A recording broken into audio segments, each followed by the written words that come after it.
రాజ్యాంగంలోని 76వ ప్రకరణ భారత attorney general పదవిని పొందుపరుస్తుంది. భారతదేశంలో ఇతను అత్యున్నతమైన న్యాయాధికారి.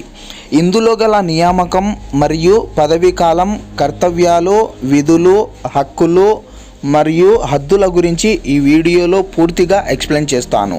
వీడియోను చివరి వరకు చూడండి. అలాగే ఆంధ్రప్రదేశ్, తెలంగాణలో ఎవరైనా గవర్నమెంట్ జాబ్స్కు ప్రిపేర్ అవుతూ ఉంటే చాలామందికి కరెంట్ అఫైర్స్ మెటీరియల్స్ దొరక్క ఇబ్బంది పడుతూ ఉంటారు.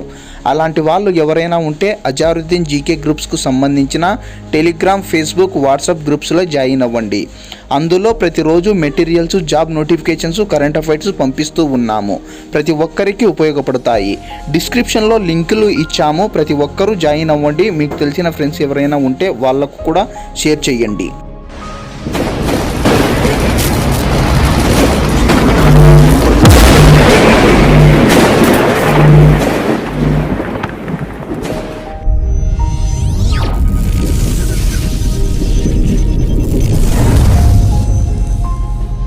నియామకం మరియు పదవీ కాలం.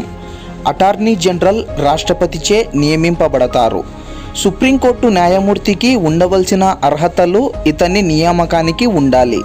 అనగా అతను భారతీయ పౌరుడై ఉండాలి మరియు ఏదైనా హైకోర్టులో 5 సంవత్సరాలు న్యాయమూర్తిగా పనిచేసి ఉండాలి, లేదా ఏదైనా హైకోర్టులో 10 సంవత్సరాలు న్యాయవాదిగా పనిచేసి ఉండాలి, లేదా రాష్ట్రపతి అభిప్రాయంలో ఒక సుప్రసిద్ధ న్యాయకోవిదుడై ఉండాలి. ఏజీ పదవీ కాలాన్ని రాజ్యాంగం నిర్ణయించలేదు. పైగా రాజ్యాంగం అతనిని తొలగించటానికి ఎటువంటి కారణాలని, పద్ధతిని సూచించలేదు. రాష్ట్రపతి అభిష్టం మేరకు ఆయన అధికారంలో ఉంటారు. ఆయన రాష్ట్రపతి ఇతనిని ఎప్పుడైనా తొలగించవచ్చును. రాష్ట్రపతికి రాజీనామా లేఖను ఇచ్చి ఆయన పదవి నుండి తప్పుకోవచ్చు. సాధారణంగా అతను ప్రభుత్వం రాజీనామా చేసినప్పుడు లేదా ఇంకొక ప్రభుత్వం ఏర్పడినప్పుడు రాజీనామా చేస్తారు.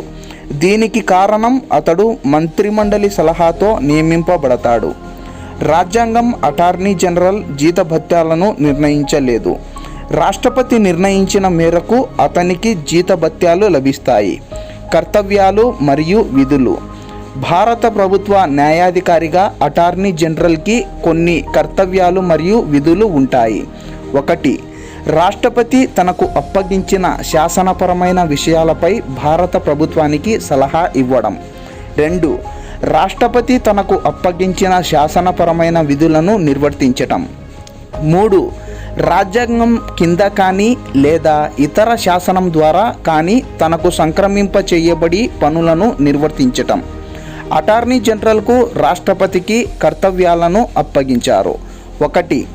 భారత ప్రభుత్వానికి సంబంధించిన అన్ని కేసుల విషయంలో భారత ప్రభుత్వ పక్షాన సుప్రీంకోర్టులో హాజరు కావడం. 2. 143వ ఆర్టికల్ కింద రాష్ట్రపతి ఇచ్చిన నిర్దేశం ప్రకారం సుప్రీంకోర్టులో భారత ప్రభుత్వానికి ప్రాతినిధ్యం వహించటం. 3. భారత ప్రభుత్వానికి సంబంధించిన ఏ కేసు విషయం గురించైనా ఏ హైకోర్టులోనైనా హాజరు కావటం. హక్కులు మరియు హద్దులు. తన అధికార కర్తవ్య నిర్వహణలో అటార్నీ జనరల్ భారతీ భూభాగంలో ఏ న్యాయస్థానంలోనైనా నివేదించే హక్కును కలిగి ఉన్నాడు. పైగా అతనికి పార్లమెంటులో 2 సభలలో లేదా ఉమ్మడి సమావేశంలో మరియు తన పేరుని నిర్దేశించిన ఏ పార్లమెంటు కమిటీలోనైనా పాల్గొని తన వాదనను వినిపించవచ్చును. కానీ అతనికి ఓటు హక్కు ఉండదు. పార్లమెంటు సభ్యులకు ఉన్న ప్రత్యేక హక్కులు, మినహాయింపులు మరియు విశేషాధికారాలు అతనికి ఉంటాయి. కర్తవ్య నిర్వహణలో ఎటువంటి చిక్కులు, సంఘర్షణలు ఎదురు కాకుండా ఉండటానికి అటార్నీ జనరల్కు కొన్ని పరిమితులు ఉన్నాయి. 1. భారత ప్రభుత్వానికి వ్యతిరేకంగా ఎటువంటి సలహాలు ఇవ్వడం కానీ దావా వేయడం వంటివి చేయరాదు. 2. భారత ప్రభుత్వం కోసం ఏ కేసులోనైనా ఆయనను సలహా కోసం పిలిచినప్పుడు ఆయన సలహా ఇవ్వరాదు లేదా దావా చేపట్టరాదు. 3. భారత ప్రభుత్వ అనుమతి లేకుండా నేరాభియోగం కింద ఉన్న నిందితుడిని సమర్థించరాదు. 4. భారత ప్రభుత్వ అనుమతి లేకుండా ఆయన ఏ కార్పొరేషన్లో కానీ కంపెనీలో కానీ డైరెక్టర్ నియామకాన్ని అందించరాదు. అయితే అటార్నీ జనరల్ ప్రభుత్వానికి పూర్తికాల సలహాదారుడు కాదు. అతను ప్రభుత్వ ఉద్యోగుల వర్గీకరణలో రాడు. పైగా ప్రైవేట్ లీగల్ ప్రాక్టీస్ నుంచి అతను డీబార్ కాడు. భారత సాలిసిటర్ జనరల్. అటార్నీ జనరల్కు అనుబంధంగా భారత ప్రభుత్వంలో ఇతర న్యాయ అధికారులు కూడా ఉంటారు. వారు భారత సాలిసిటర్ జనరల్ మరియు భారత అదనపు solicitor general.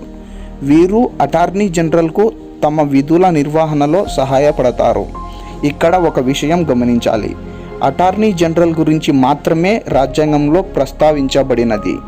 76వ article solicitor general గురించి కానీ అదనపు సాలిసిటర్ జనరల్ గురించి కానీ ప్రస్తావించలేదు. అటార్నీ జనరల్ కేంద్ర క్యాబినెట్లో సభ్యుడు కాడు. ప్రభుత్వ స్థాయిలో చట్టబద్ధ వ్యవహారాలను చూడటానికి కేంద్రంలో ప్రత్యేకంగా న్యాయశాఖ మంత్రి ఉంటారు. నా ఎక్స్ప్లెనేషన్ మీకు నచ్చినట్టయితే లైక్ చేయండి, షేర్ చేయండి.